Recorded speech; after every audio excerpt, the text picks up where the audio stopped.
Welcome guys, आपका फिर से स्वागत है एक नई क्लास के साथ। और जैसे कि आप यहां पर देख सकते हो कि आज की क्लास में हम जो यहां पर डिस्कस करने जा रहे हैं वह बात करेंगे उद्यान विज्ञान हॉर्टिकल्चर से संबंधित कुछ सामान्य महत्वपूर्ण प्रश्नों के बारे में।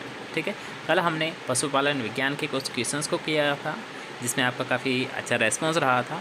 और कल कमेंट भी आ रहे थे कि सर जी रेगुलर यहाँ पर क्लासें आपकी लगाई जाए, तो क्लासें रेगुलर रहेगी। थोड़ा सा यहाँ पर टाइम का मैनेजमेंट नहीं हो पा रहा है, तो टाइम आपको थोड़ा सा एडजस्ट कर लीजिए। ठीक है, लेकिन आपको क्लास का नोटिफिकेशन आपको आ जाता है, तो आपको जस्ट क्लिक करना है नोटिफिकेशन पर और आपको क्लास में प्रेजेंट हो जाना है। ठीक है, आप चाहे नोट डाउन करो या फिर नहीं करो, वो आपकी इच्छा है। नोट डाउन करोगे तो अच्छा याद होता है, मतलब आपको बार बार रिवीजन आपका हो जाता है अगर आप नोट डाउन करते हो तो। ऐसे आपके क्वेश्चंस रिवीजन तो होता रहता है। याद रखिएगा, ये जो वही सारे क्वेश्चंस है जो या तो आपको ऑलरेडी पूछे गए हैं कोई एग्ज़ाम में या फिर आगे आने वाले एग्ज़ाम में भी पूछे जा सकते हैं। मतलब या तो ये प्रीवियस ईयर के क्वेश्चन है या फिर महत्वपूर्ण प्रश्न है। तो एक भी क्वेश्चन को आपको छोड़ना नहीं है और डेली की क्लास को आपको यहाँ पर प्रेजेंट होना है। ठीक है, तो चलिए बिना कोई टाइम वेस्ट किए आज की क्लास को स्टार्ट करते हैं। जो फर्स्ट क्वेश्चन है लगभग ऑलमोस्ट सभी स्टूडेंटों को यहाँ पर आता होगा। ठीक है, कि निम्बू वर्गीय फलों में डायबेक रोग किसकी कमी से होता है।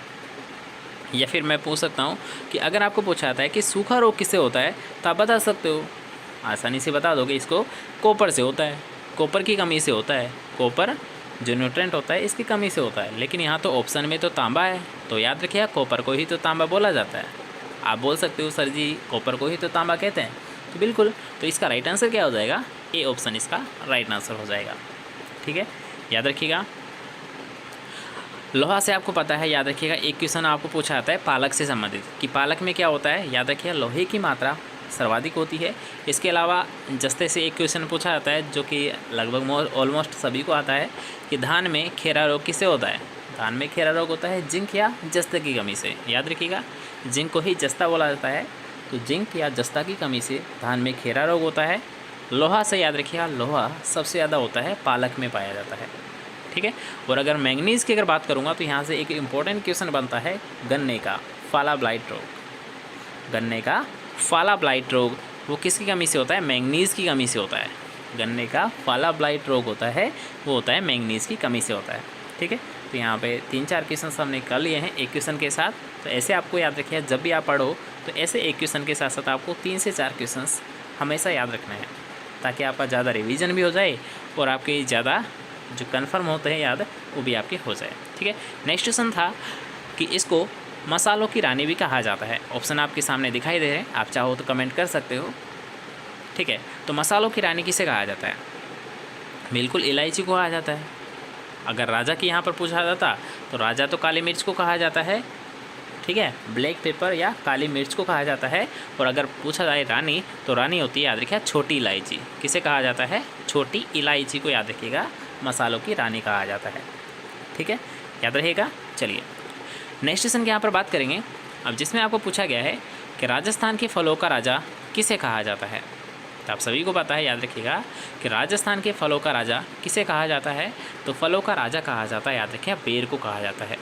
किसको कहा जाता है, बेर को कहा जाता है। और बेर का एक अभी सुपरवाइज़र में पूछा गया था कि उत्पत्ति स्थान कहाँ पर है, तो बेर याद रखिए भारत का ही इसे माना गया है।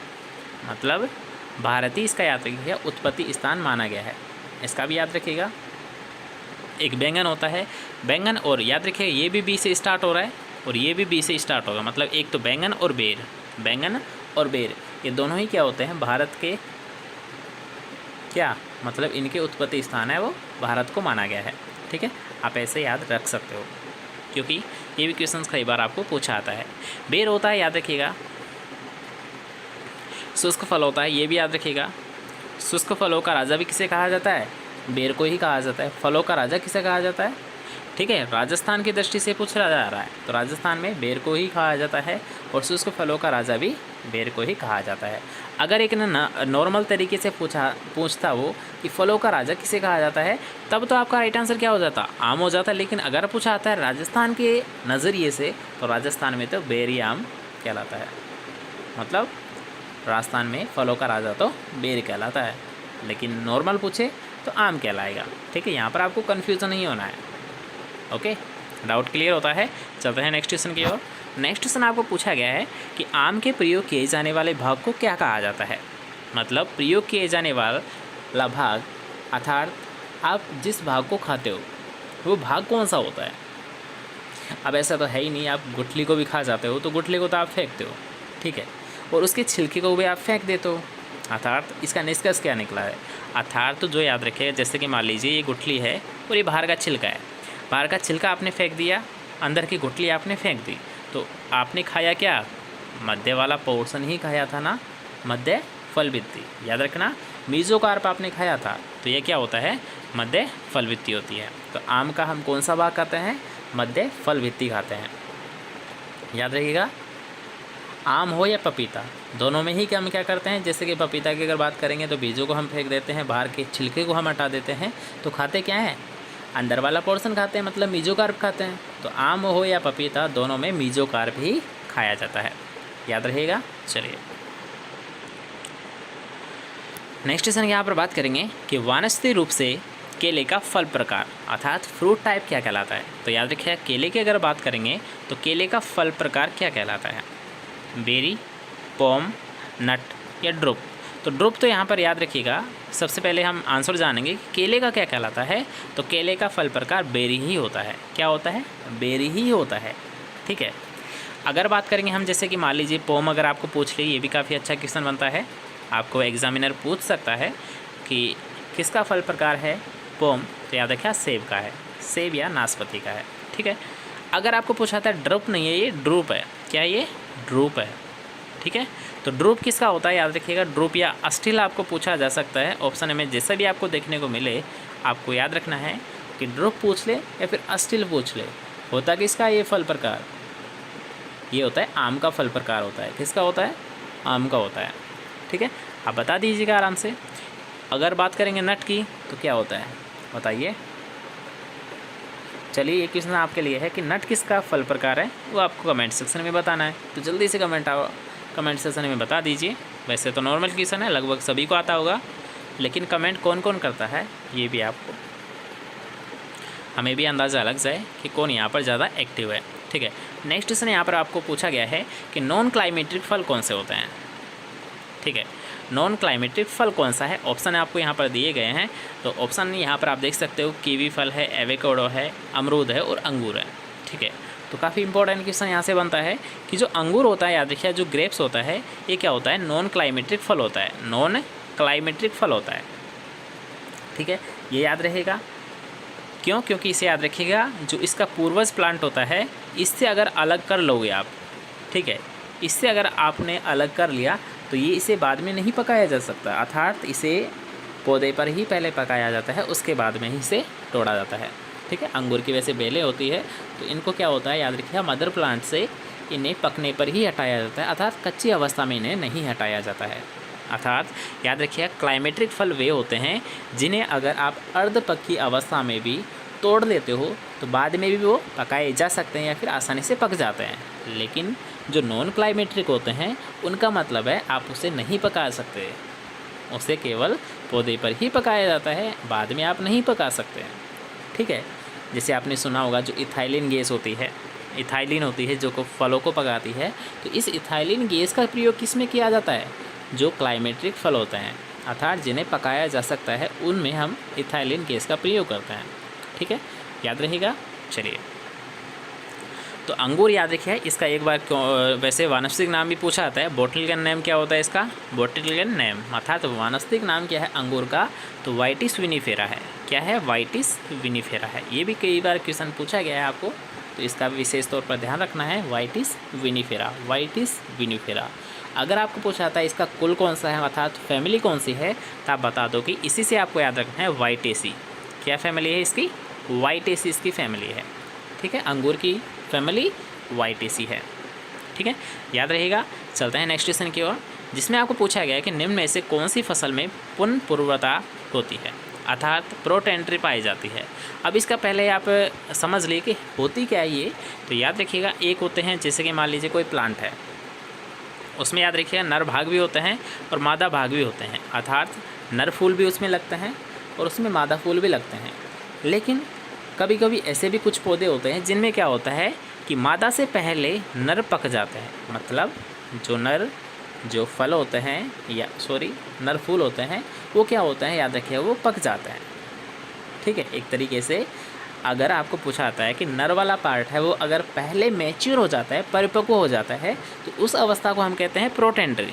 लेकिन ऐसे भी कुछ अवस्थाएं होती है, ऐसे भी कुछ पौधे होते हैं जिनमें क्या होते हैं, जो मादा होती है ये क्या होती है, पहले मैच्योर हो जाती है, पहले परिपक्व हो जाती है, तो ऐसी अवस्था को हम बोलते हैं गायनी।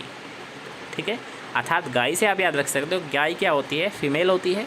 ठीक है, तो फीमेल का अगर पहले पक रही है तो उससे हम बोलेंगे गायनी, मतलब प्रोटोगायनी। और टेंड्री किसे कहेंगे, अगर नर पहले परिपक्व होता है तो उसे हम कहते हैं प्रोटेंड्री। क्लियर, कॉन्सेप्ट यहाँ पर क्लियर होता है। तो आते हैं हमारे इसके राइट आंसर की ओर। तो इसका राइट आंसर हो जाएगा ब्रिंजल अर्थात तो बैंगन। ठीक है, बैंगन में क्या होता है, प्रोटेंड्री पाई जाती है। ठीक है, याद रखिएगा, मक्का में भी ये अवस्था पाई जाती है और बैंगन में भी ये अवस्था पाई जाती है। मक्का से याद आया, यहाँ पर एक कई बार मोस्ट कॉमन क्वेश्चन है, 2 वेराइटीज़ है यहाँ पर। एक तो होती है माही सुगंधा। चलिए बताइए, माही सुगंधा किसकी वैरायटी है, काफ़ी मोस्ट पॉपुलर है ये वैरायटी। एक होती है माही धवल और माही कंचन। तो याद रखिए, अगर आपको पूछा था माही सुगंधा, तो ये तो किसकी वैरायटी है, ये होती है, याद रखिएगा, धान की होती है, अर्थात चावल की वैरायटी होती है। किसकी होती है, धान की होती है, अर्थात चावल की वैरायटी होती है। और अगर आपको पूछा जाता है माही धवल या माही कंचन, तो ये सभी किसकी होती है, मक्का की वैरायटीज़ होती है। काफ़ी इंपॉर्टेंट क्वेश्चन यहाँ पर बनता है कि माही सुगंधा किसकी वैरायटी है, तो माही सुगंधा चावल की वैरायटी है, धान की वैरायटी है। इसका विशेष तौर पर ध्यान रखना है। ठीक है, इसे आप नोट डाउन ज़रूर कर लें ताकि आप इसे ज़िंदगी में दोबारा नहीं भूलें।